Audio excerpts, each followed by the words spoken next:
Bir mantar bir insanın vücuduna giriyor. Beynini etkiliyor. Davranışlarını değiştiriyor. Vücudunu yavaş yavaş ele geçiriyor.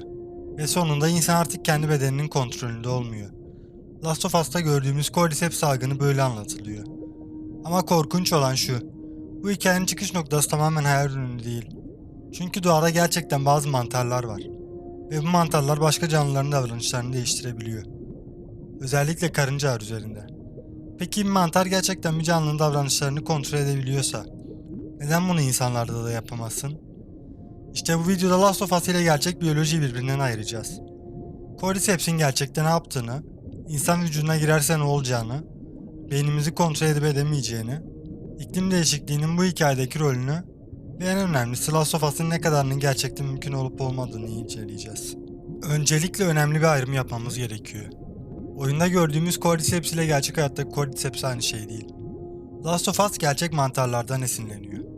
Ancak oyundaki salgın, bilimsel gerçekliğin çok ileri götürülmüş bir versiyonu. Gerçek dünyada Cordyceps adıyla bilinen mantarlar ve bunlarla yakın akrabalı gruplar özellikle böceklerle ilişkileriyle tanınır.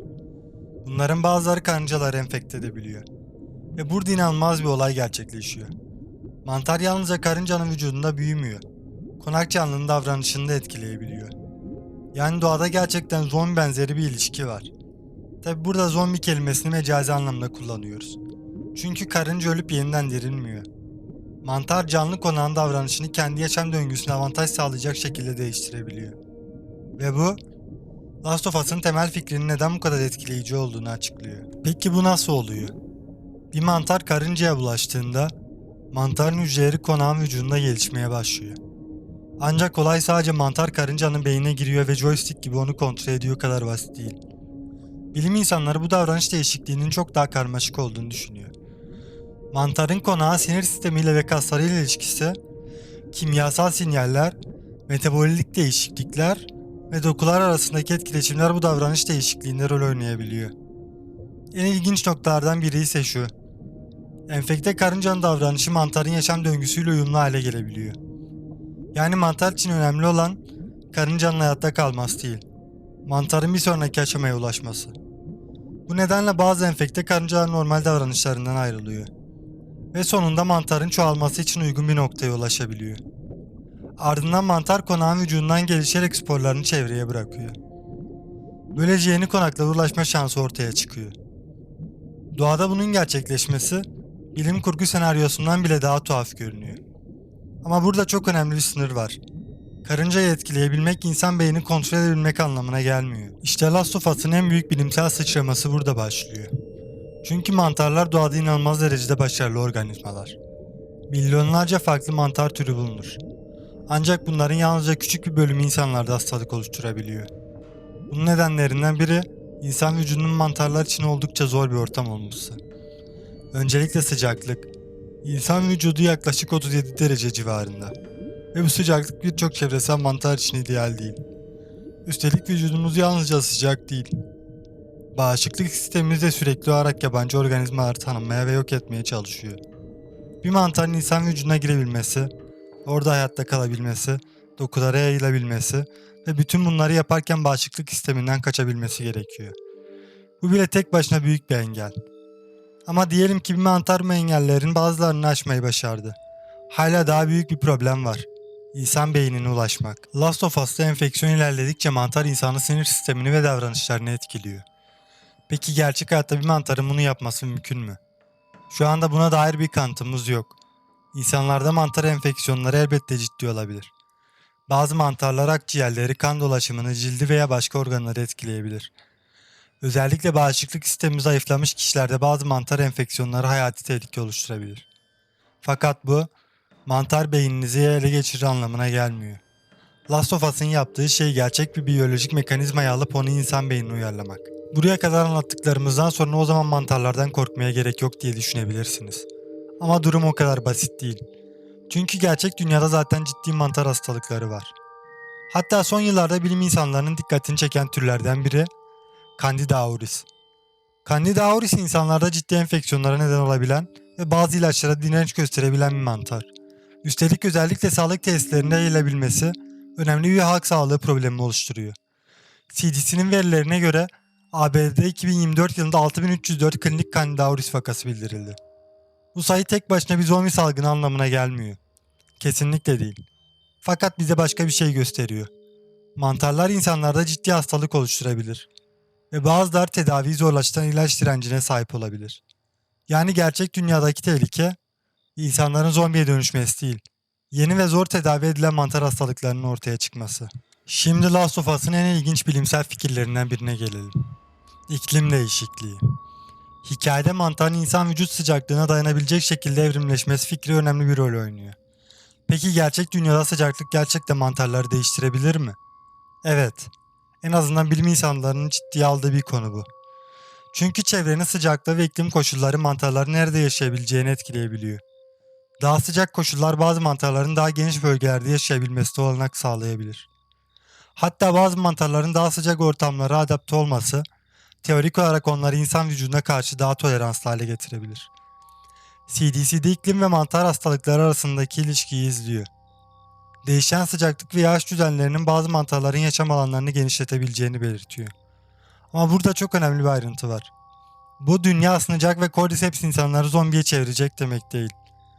Böyle bir sonuca ulaşmak için elimizde hiçbir kanıt yok. İklim değişikliği ile ilgili gerçek endişe çok daha farklı. Bazı mantarların yeni ortamlara yayılması, yeni insan hastalıklarının ortaya çıkması ve mevcut hastalıkların kontrolünün zorlaşması. Şimdi biraz daha ileri gidelim. Diyelim ki gelecekte bir Cordyceps benzeri mantar, insan vücut sıcaklığında yaşamaya başladı. Bu bile Last of Us senaryosunun gerçekleşmesi için yeterli değil. Çünkü bir sonraki soru, nasıl bulaşacak? Solunum yoluyla mı? Kan yoluyla mı? Yaradan mı? Yoksa doğrudan temasla mı? Bir patojenin insanlarda büyük bir salgına dönüşebilmesi için yalnızca tehlikeli olması yetmez. Aynı zamanda etkili şekilde bulaşması gerekir. Hastalık ne kadar ölümcül olursa olsun, insanlardan insana kolayca geçemiyorsa büyük bir salgın oluşturması çok daha zor olabilir. Last of Us ise bulaşmayı son derece etkili hale getiriyor. Isırıklar, mantar dokuları, sporlar ve hikayenin bazı versiyonlarında devasa bir mantar ağı.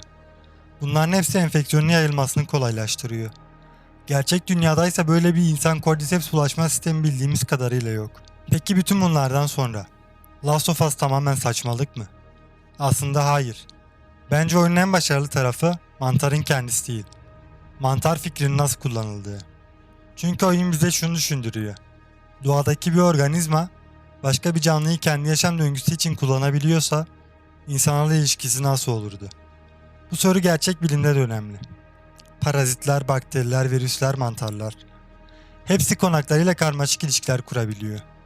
Bazıları davranışları etkileyebiliyor. Bazıları bağışıklık sisteminden kaçabiliyor. Bazıları ilaçlara direnç geliştirebiliyor. Dolayısıyla Last of Us'ın korkusu bu tam olarak gerçekleşebilir olmasından değil, gerçek biyolojiden yola çıkarak imkansız görünen bir senaryo kurmasından geliyor. Ve gelelim oyunun en unutulmaz yaratıklarından birine. Clicker'lar. Yıllarca enfeksiyon ilerledikçe mantarın vücudu tamamen kapladığını görüyoruz. Yüzün mantar dokusuyla kaplanması, görme duyusunun kaybolması, sesle yön bulma ve agresif davranış. Bunların hepsini tek bir gerçek mantar enfeksiyonunda görmüyoruz. Fakat bazı parçalar biyolojik olarak ilginç. Örneğin bir enfeksiyonun dokuları bozması veya organ fonksiyonlarını değiştirmesi gerçek bir olay. Sinir sistemi etkilendiğinde davranış ve hareket de değişebilir. Ancak Clicker'ın yaptığı gibi yıllar boyunca yaşayan, aşırı dayanıklı mantar tarafından tamamen kontrol edilen bir insan, bugünkü biyolojiyle gerçekçi değil. Yani Clicker, gerçek bir mantarın büyütülmüş ve korkutucu bir bilim kurgu yorumu. Hikayenin bir başka önemli noktası da Ellie. Ellie enfekte olmasına rağmen hastalığın normal şekilde ilerlemediğini görüyoruz. Bu da bizi başka bir bilimsel soruya götürüyor.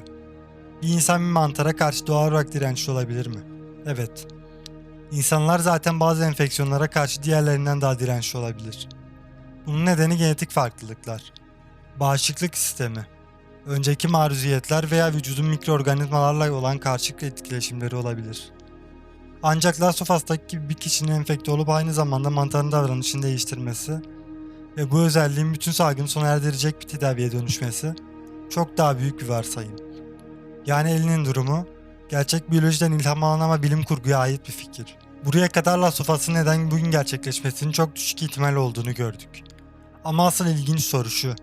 Eğer bir gün büyük bir mantar salgını yaşanırsa Gerçekten korkmamız gereken şey ne olur? İnsanların zombiye dönüşmesi mi? Muhtemelen hayır. Daha gerçekçi senaryo, yeni bir mantar hastalığının ortaya çıkması, tedavisinin zor olması, mevcut ilaçlara direnç göstermesi ve sağlık sistemlerinde hızla yayılması. Candida auris bunun tamamen farklı bir ölçekte olsa da gerçek dünyadaki örneklerinden biri. CDC'nin verileri bu mantarın vakalarının yıllar içinde arttığını gösteriyor. Yani gerçek dünyada mücadele etmemiz gereken zombi mantarı değil. Mantarlara karşı bilimsel hazırlığımızı geliştirmek. Peki Last of Us gerçek olabilir mi? Cevap bugün görüldüğü şekilde hayır. Cordyceps'in insanları Creeper'lara dönüştürdüğüne dair bir kanıt yok. İnsan beynini karıncada görülen şekilde kontrol eden bir Cordyceps mantarı bilmiyoruz. Ve böyle bir mantarın kısa sürede insan nüfusuna yayılarak küresel bir zombi salgını oluşturması, mevcut bilimsel bilgilerimizle son derece gerçek dışı. Ama hikayenin başlangıç noktası gerçek. Doğada gerçekten davranışları etkileyebilen mantarlar var. İnsanlarda ciddi mantar enfeksiyonları var. Bazı mantarlar ilaçlara direnç gösterebiliyor. İklim ve çevre koşullarındaki değişimler de mantarların yaşam alanlarını ve hastalık risklerini etkileyebiliyor. Yani Last of Us'ın en korkutucu tarafı gerçek olması değil. Gerçek birimden birkaç adım alıp onları insanlığın en büyük korkularından biriyle birleştirmesi. Belki gelecekte dünyayı tehdit edecek şey zombiler olmayacak. Belki de çok daha küçük, çıplak gözle göremediğimiz, sessizce değişen organizmalar olacak. Ve belki de asıl soru, Last of Us gerçekleşebilir mi değil, doğa gel değişirken biz ne kadar hazırız olacak. Burası Atlas Link. Her hikayenin bir bağlantısı vardır. Bir sonraki hikayede görüşmek üzere.